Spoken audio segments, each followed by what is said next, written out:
Nah, kalau tadi kita udah kenalan sama anggota kelompoknya, kali ini aku bakal ajak teman-teman untuk kenalan dengan materinya nih.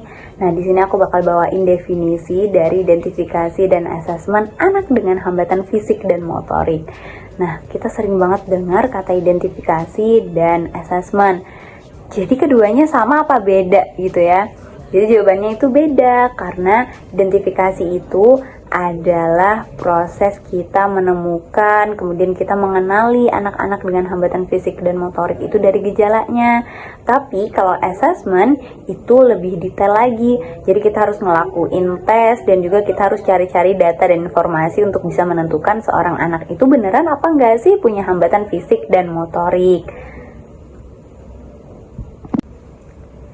Nah, selanjutnya yang juga harus kita tahu, yang mana sih yang harus dilakuin duluan? Nah, yang harus dilakuin duluan itu adalah identifikasi.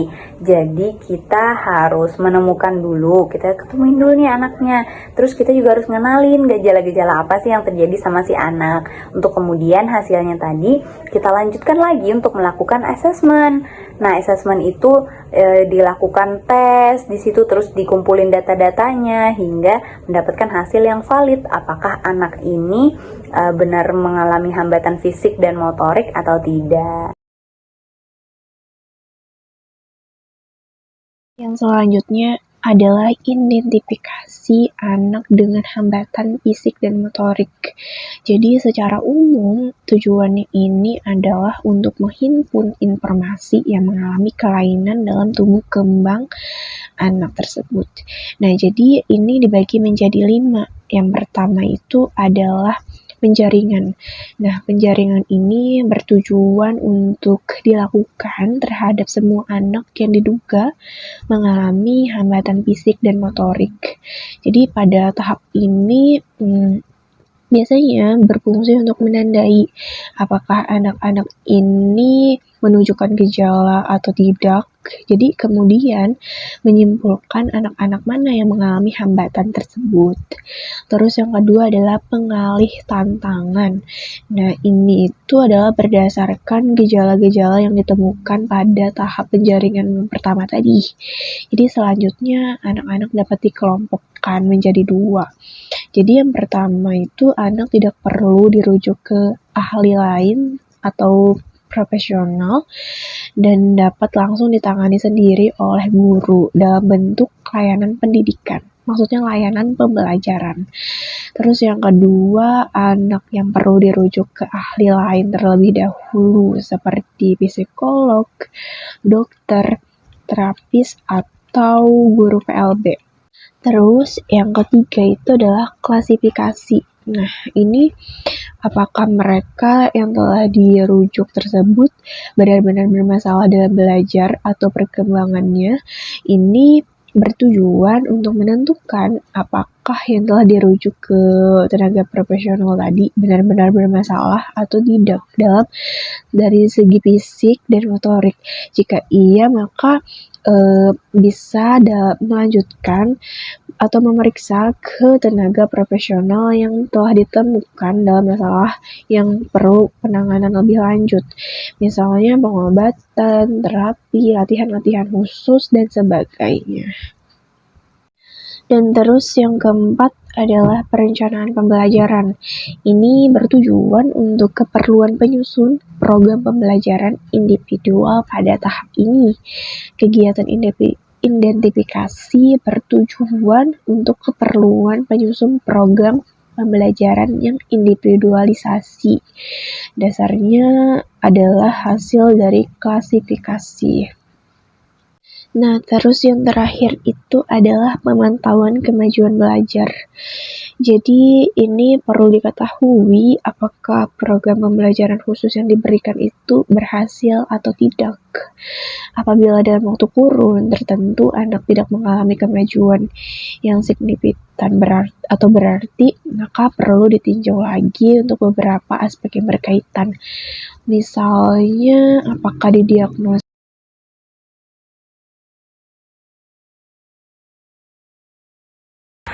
Langkah-langkah melaksanakan identifikasi anak dengan hambatan fisik dan motorik. Secara umum, anak yang usia sekolah dasar. Secara khusus, anak yang sudah bersekolah atau tidak bersekolah.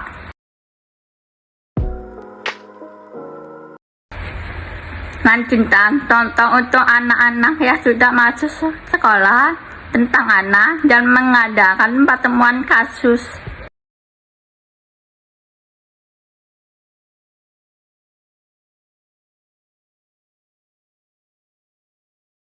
Selanjutnya adalah tindak lanjut kegiatan identifikasi.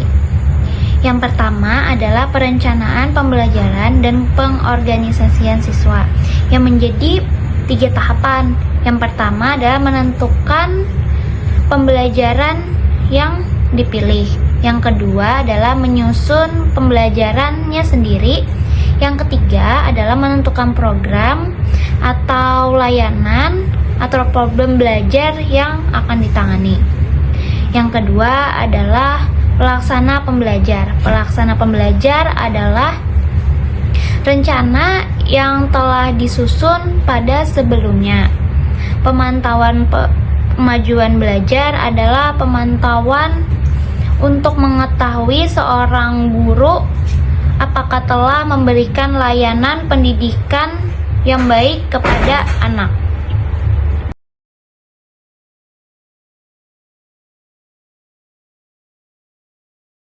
Atau cara mencari dan mendapatkan informasi dari anak hambatan fisik dan motorik. Arti dan tujuan dari mencari dan mendapatkan informasi tersebut untuk dapat membuat pemilihan yang tepat tentang mengurus atau mengikuti perkembangan untuk anak berkebutuhan khusus. Maka proses mendapatkan informasi yang lengkap dan menerima sesuatu harus dilakukan oleh orang yang ahli di bidangnya. Cara yang pertama yaitu mengamati atau meneliti terhadap suatu kejadian yang terjadi dalam lingkungan. Misalnya kita mengamati sikap atau perilaku anak tersebut dengan lingkungannya itu seperti apa dia bermain dengan teman-temannya. Terus ada juga kita meneliti cara dia berbicara dengan orang lain atau dengan teman sebayanya. Nah, itu cara yang pertama. Terus cara yang kedua yaitu mengumpulkan informasi tentang si anak berkebutuhan khusus ini dengan cara berbicara dengan orang tuanya si anak atau saudara atau kerabat dekat dari si anak berkebutuhan khusus ini.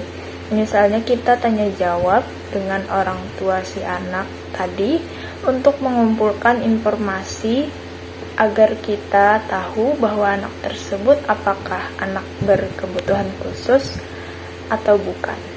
Terima kasih.